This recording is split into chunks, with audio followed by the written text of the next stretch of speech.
Well, if it's a day called today, we're talking guitars and life, Jack. Say hello to my little friend. Welcome back, everybody, to another episode of Ted Talks Guitars and Life.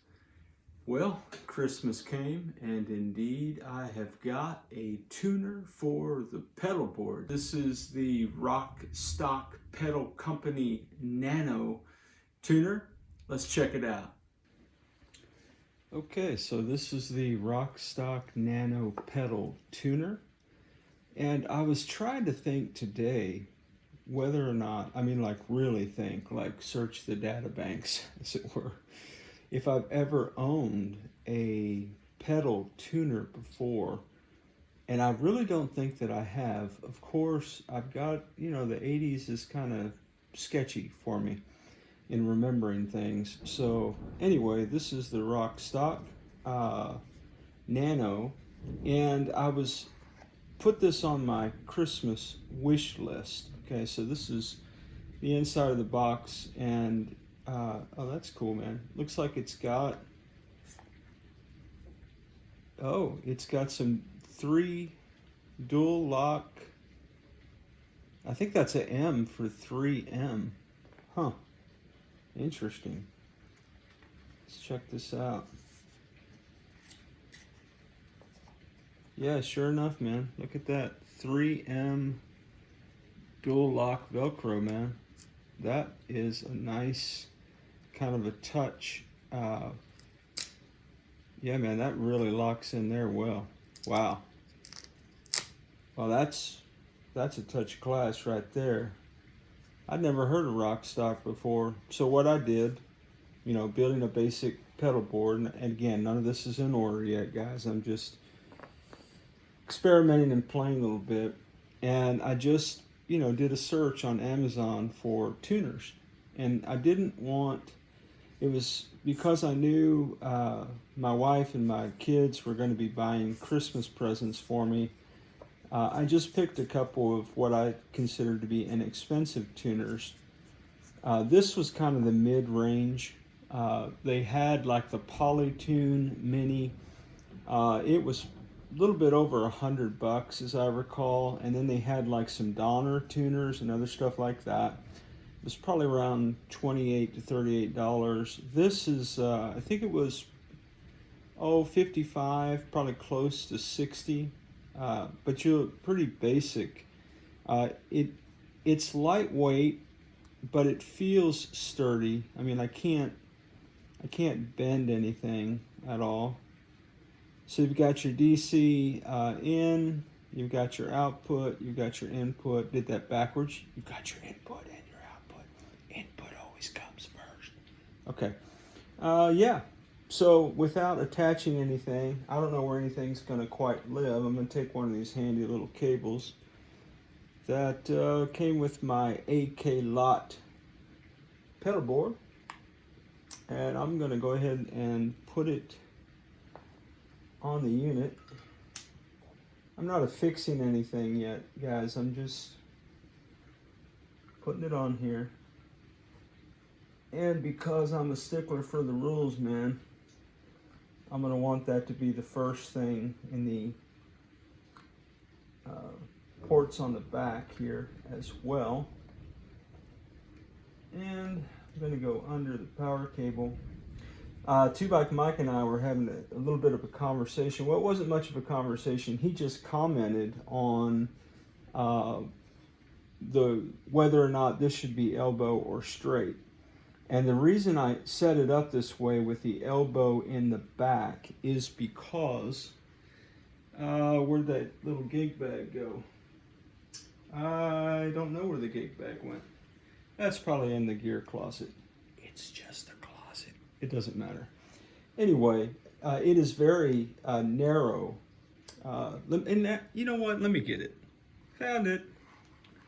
Anyway, this is pretty narrow here. And so, without using the elbow on this end, there's no way that that's going to fit. If I had the straight end of the cable down here going into the board, it would not fit. See how narrow that is? So it just wouldn't fit in. However, if I use the elbow, I think I can get the board in there and not have to detach cables. So that's the rationale for going straight cable into the pedal and then elbow on the back. Okay, so clearly we've got the Nano, and it does have a true bypass, and also you can change the frequency reference if you want to. I will never do that. Yeah, so it is chromatic tuner. And so one, we got power, that was great. And you know, it's a stomp kind of a thing. Turn on, turn off. And let me connect a guitar to it and we'll see what's up. If you like this kind of content, why don't you like the video? Consider subscribing to the channel. Come back anytime and hang out some more at Ted Talks Guitars and Life. Okay, so I've got the guitar hooked up and an amp hooked up. My grandson's Black Star, not that that matters. And an old Tease ST1, not that that matters either. Alright, so let's see if we can't tune this thing, bad boy. Alright, alright.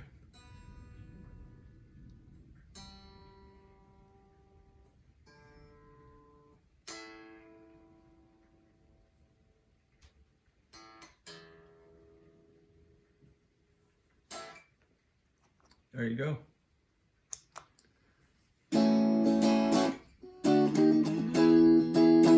Now you're probably all aware of this, but when the tuner is engaged, it obviously bypasses the amp, so there's no sound that people will hear when you do that. So yeah, that is the Nano tuner, and I don't know, guys. I don't know how well it's gonna last. I don't know how well it's gonna hold up. I don't know anything about it other than it seems to be a cool little tuner. Is it worth $60 compared to $40 or $28 for even less expensive tuner pedals? I don't know.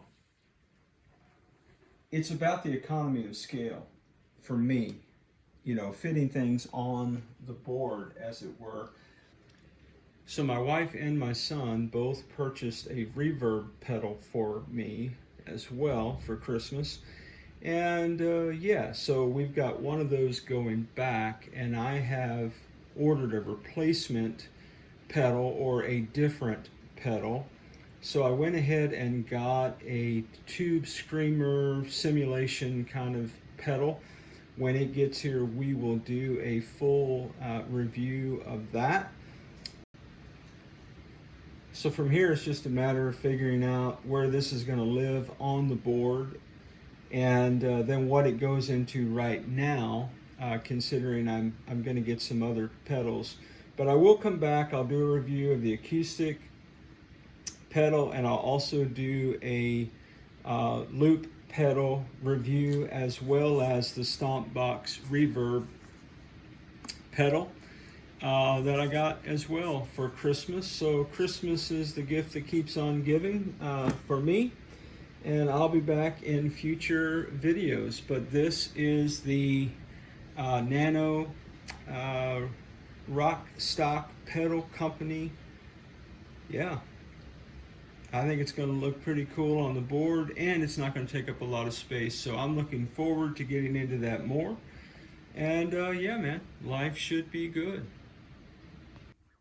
So yeah, guys, hey, if any of you have any experience with the Nano tuner pedal, why don't you put in the comments, man, what has your experience been? How's it working out for you? Would love to hear about your journey with this pedal or any pedals that you dig. Also still looking for recs on other pedals if you want to drop that in.